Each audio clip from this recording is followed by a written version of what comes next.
When you think about all the animals mankind has trained over the eons, it seems hard to believe that the lowly pigeon was once used for communication.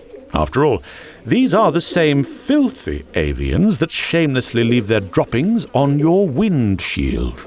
Ooh. But despite their stigma of being dirty, useless birds, pigeons have, in fact, made a great contribution to humanity. Throughout history, they've been utilized to deliver important messages. Such is the legacy of the glorious carrier pigeon. The practice of domesticating pigeons goes all the way back to ancient Egypt, where bird keepers would build pigeon towers and train the pigeons to recognize the towers as their home.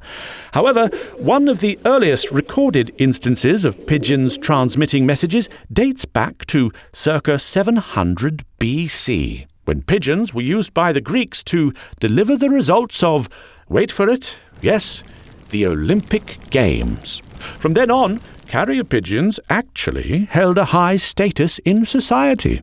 Everyone from the Romans to Genghis Khan used pigeons as a form of communication. In fact, under the rule of the famed King Charlemagne, only the nobility were allowed to raise pigeons. But perhaps the most famous usage of the carrier pigeon was in World War I. During the Great War, most countries used pigeons to relay life-saving messages and to send imminent warnings. But back to the original question. How could pigeons be trained to do all that?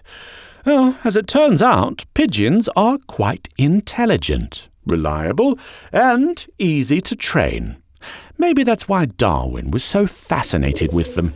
In many ways, pigeons are trained much the same way as you were trained as a child.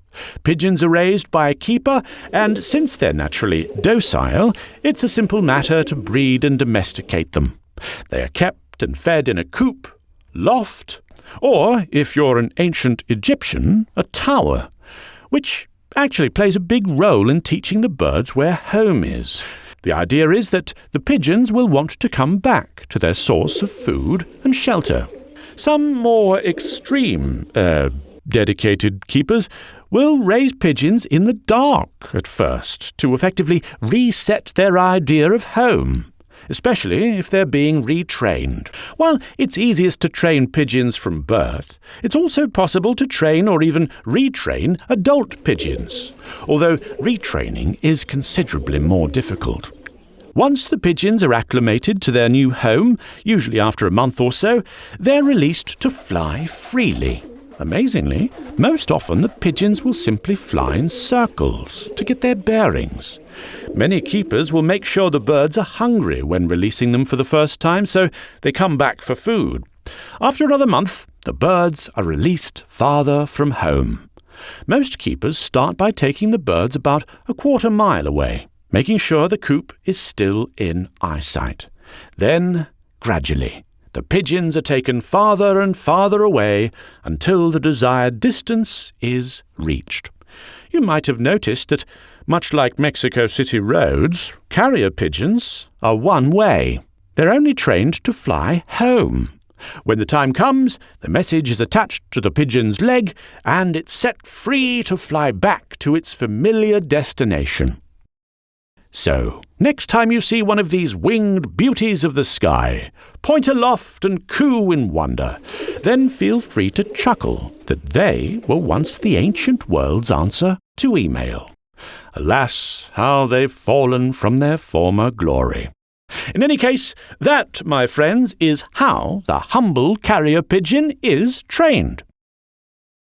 If you've enjoyed this video, I do hope you'll consider hitting that subscribe button or supporting me on Patreon. There's also that bell button thingy that will notify you when I have a new side quest for us to explore. So yes, thanks again for watching, and we'll see each other again for the next side quest.